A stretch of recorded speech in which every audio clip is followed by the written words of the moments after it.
Marshmello.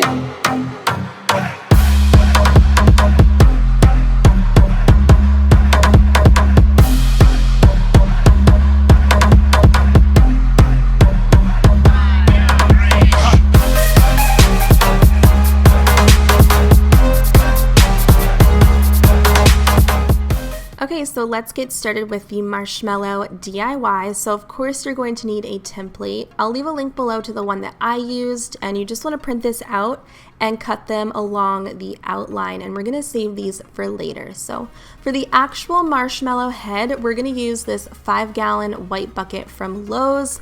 Now you want to remove any stickers that are on the bucket. However, there is this huge label that's printed on that we're going to cover up later. Now I'm taking my measuring tape and I'm going to measure 10 inches from the base of the bucket, and I'm going to use a Sharpie to mark along the entire perimeter because we're going to use a razor to slice off the top in all because we don't need this. It's kind of unnecessary. So I'm taking a very sharp blade. You want to be super careful when you do this.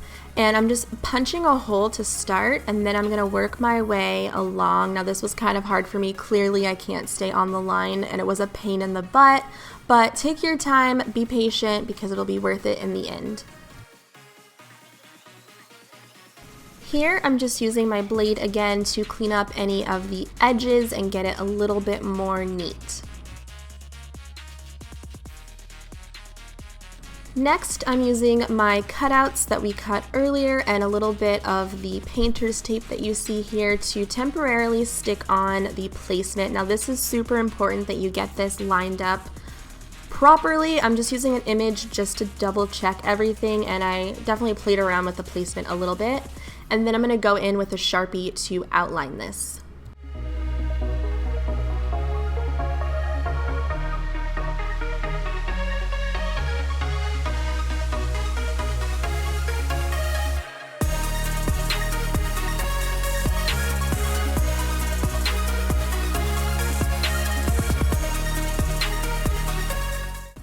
Now that we outlined everything, it's time to remove the template, and we're going to go back to that freaking razor blade and begin to cut out along the lines.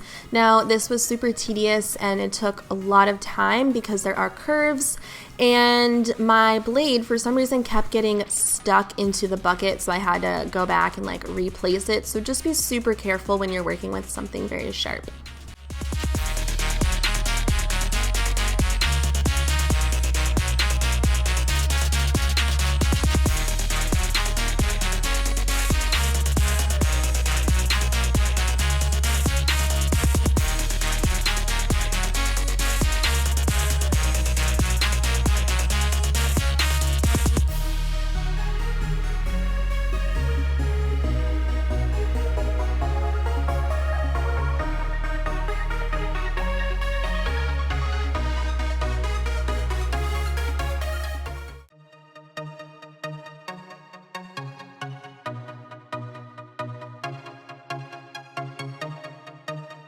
Yes, this was the moment that I messed up, you guys. I pulled the plastic and it actually pulled a chunk out of the line. As you could see, it does not match the image at all, so I had to go ahead and duplicate that mistake on the other eye so it didn't look too wonky, but it's just a costume, so I wasn't too worried about it. And now I'm just going to go back in and cut out Marshmello's mouth.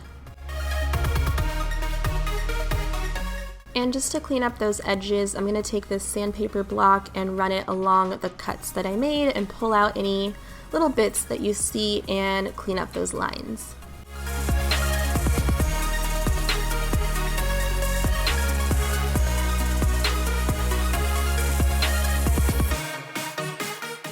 Now it's time to paint Marshmello. So I got this spray paint from Lowe's. It's a paint and primer in one in a white gloss finish.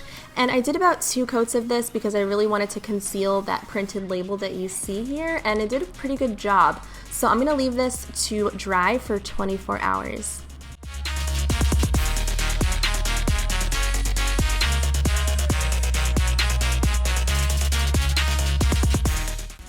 Once Marshmello is dry, it's time to cover up the eyes and the mouth. So I'm using window screen, which I got from Lowe's, and I'm just gonna measure out a chunk so I can go ahead and use duct tape. I got white duct tape today to tape this down, and I do recommend doing like 2 layers of window screen just so it's a little bit darker.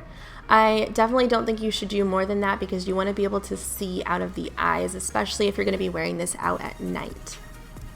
If any of you guys are also a fan of Marshmello like myself, then this will come in handy for Halloween, raves, and festivals. If you found this video helpful, I hope that you subscribe and give this video a like. Alright, so this is what 2 layers of the window screen looks like. As you can tell, it's much darker. So to attach this to our heads so the helmet isn't bobbing all over the place, I cut off the brim to an old cap, and I found that duct tape works perfectly for attaching the cap to the base of the helmet. Now this is really going to be secure to your head, so it works perfectly.